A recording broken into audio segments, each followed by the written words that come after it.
Continuing our trip to Cannon, it's time to meet the men and women charged with the responsibility of looking after the newest baby to the base, the AC-130J gunship. That's a rather big baby. KMR Local 4's Rochelle Hamilton Jr. introduces us to the crew. We already introduced you to the AC-130J gunship. Now let's meet some of the crew of this big bad beast.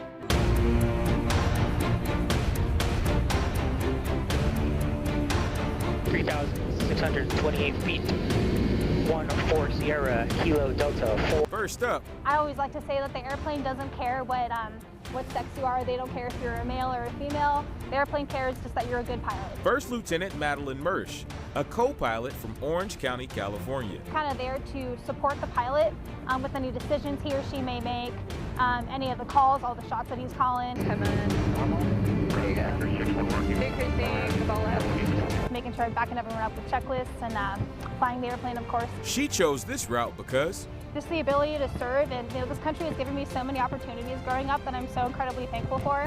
So I really wanted to give back. Next up, To being able to go through that training and knowing the importance of helping those guys on the ground. Joshua Valenciano, gunship officer, born and raised in San Antonio. Our primary job is the tactical portion of the mission, and that's going to be the weapon employment of the mission, as well as actually talking to the ground parties and the other tactical players that we have for the mission and operation that we're conducting. 25 miles, making CPI-2, weapons initializing. As well as navigating the aircraft, as well as to the mission area, and as well as conducting defensive maneuvers for the aircraft. Why he chose to serve? It was middle school really when I knew I wanted to join the military. Growing up post 9/11, and seeing the different documentaries and different things that I saw growing up, it's something that I wanted to do. Next up, I'm the primary individual that is responsible for everything that happens with this aircraft.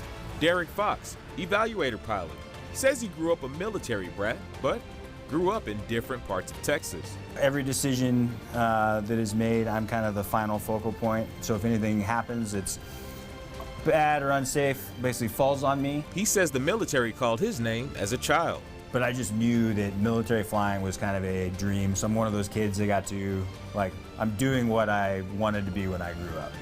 So luckily, I'm very lucky in that regard. And the guy who oversees all of this, you've met him before in our previous stories.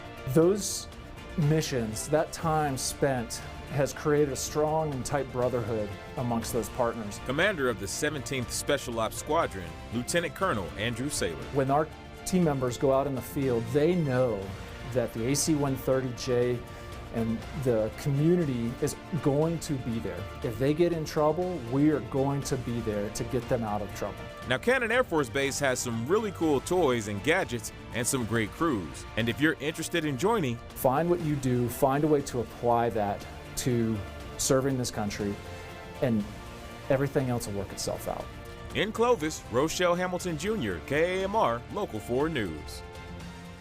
Coming up in the last installment, after 20 years of focusing on the war on terror, we're going to look at how the mission of Cannon Air Force Base continues to evolve. It is a story you will not want to miss tomorrow night here on KAMR Local 4 News after the Olympics. For bonus raw footage of the servicemen and women, including bonus interviews, go to our website, myhighplains.com.